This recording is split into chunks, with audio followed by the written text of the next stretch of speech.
Hey guys, কি খবৰ সকলো ভালে আছে আৰু মোৰো ভালেই। মই বৰ্তমান আহি আছোঁ চাইকেল লৈ ঘৰলৈ। গোলাঘাটৰ পৰা টেঙানী যাম। এতিয়া পালোহি আৰু তাৰ পৰা আহিছিলোঁ 8:30, এতিয়া 9টা বাজি 10 মিনিটমান গ'লে। মেইন ৰাস্তাৰ পৰা এতিয়া গাঁৱলীয়া ৰাস্তাটোদি সোমাই আহিছোঁ। বাহনী মাজে মাজে আহি আছে। এখন আছে নেপালী গাঁও।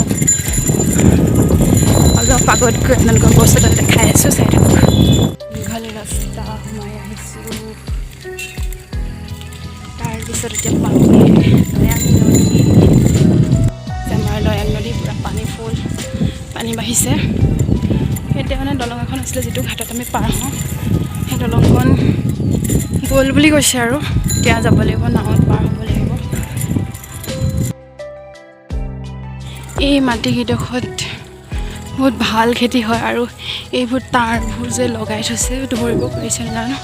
এই তাঁৰবোৰ এইকাৰণে দিয়া আছে, আমাৰ ইয়াত মানে হাতী ওলায়, খেতিবোৰ অনিষ্ট নকৰিবৰ কাৰণে হাতী আহি এইবোৰ তাঁৰবোৰ দি থৈছে, যাতে হাতী পাৰ হ'ব নোৱাৰে। এতিয়া নাৱত পাৰ হ'ম আৰু বহুত দিনৰ পাছত আজি নাৱত পাৰ হ'ব লৈছোঁ।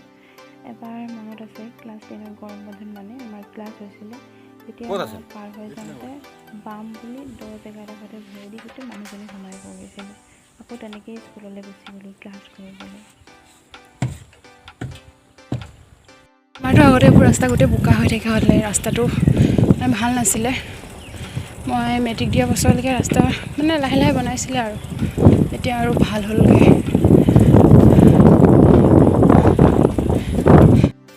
ঘৰলৈ আহিলোঁ, ঘৰ পালোহি আৰু ঘৰ পাই পিনে ভিডিঅ' নকৰিলোঁ আৰু এতিয়া পথাৰলৈ গৈ আছোঁ।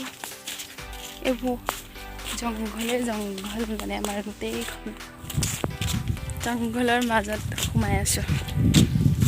এইখন হৈছে আমাৰ বাগান আৰু এইফালে তলফালেও আছে, এইফালেও আছে।